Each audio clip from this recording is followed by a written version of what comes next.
যিখিনি মোক দায়িত্ব দিলে মানে মন্ত্ৰী হিচাপে এই খুবেই গধুৰ দায়িত্ব আৰু বৰ্তমান সময়ত এই বিভাগবিলাক আমাৰ ইয়াং জেনেৰেশ্যনখিনিক সব ক্ষেত্ৰতে কেনেকৈ মানে আগবঢ়াই লৈ যাব পাৰে আৰু তেওঁলোকক আমি এংগেজ কৰিব পাৰোঁ সেইটোৰ লগত ৰিলেটেড গোটেই বিভাগটো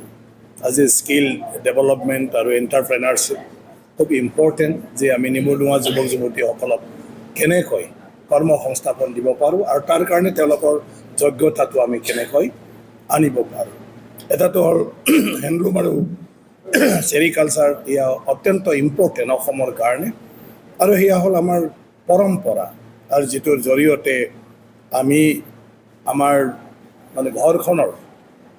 গোটেইটো আৰ্থিকভাৱেও এইটো আমি ঠিক কৰি লৈ আহি আছোঁ আগৰ দিনৰে পৰা গতিকে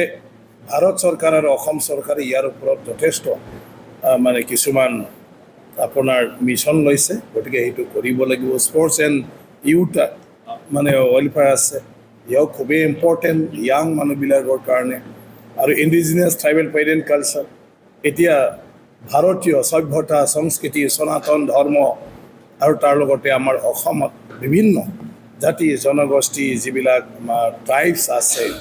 তেওঁলোকৰ ভাষা কলা সংস্কৃতিটো আমি কেনেকৈ ৰক্ষণাবেক্ষণ দিম অটুট ৰাখিম আৰু দৈনন্দিন জীৱনত তেওঁলোকে তেওঁলোকৰ সমাজৰ ৰীতি নীতি দি কেনেকৈ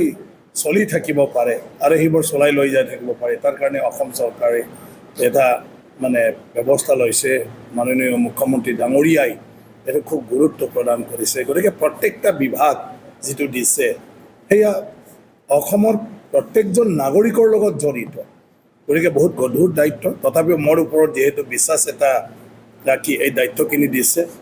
মোৰ গোটেইটো মোৰ জীৱনটোত মই অলপ টাচ কৰি অহা এইবোৰ কামত মই জড়িত হৈ আহিছোঁ গতিকে নিশ্চয়কৈ দক্ষ আমাৰ বহুতো বিষয়াসকলো আছে গতিকে আমি যিমান পাৰোঁ মই ভাবোঁ অসমৰ ভৱিষ্যতৰ কাৰণে সেই বিভাগৰ জৰিয়তে যিখিনি কৰণীয় আছে সেইটো কৰিবলৈ চেষ্টা কৰিম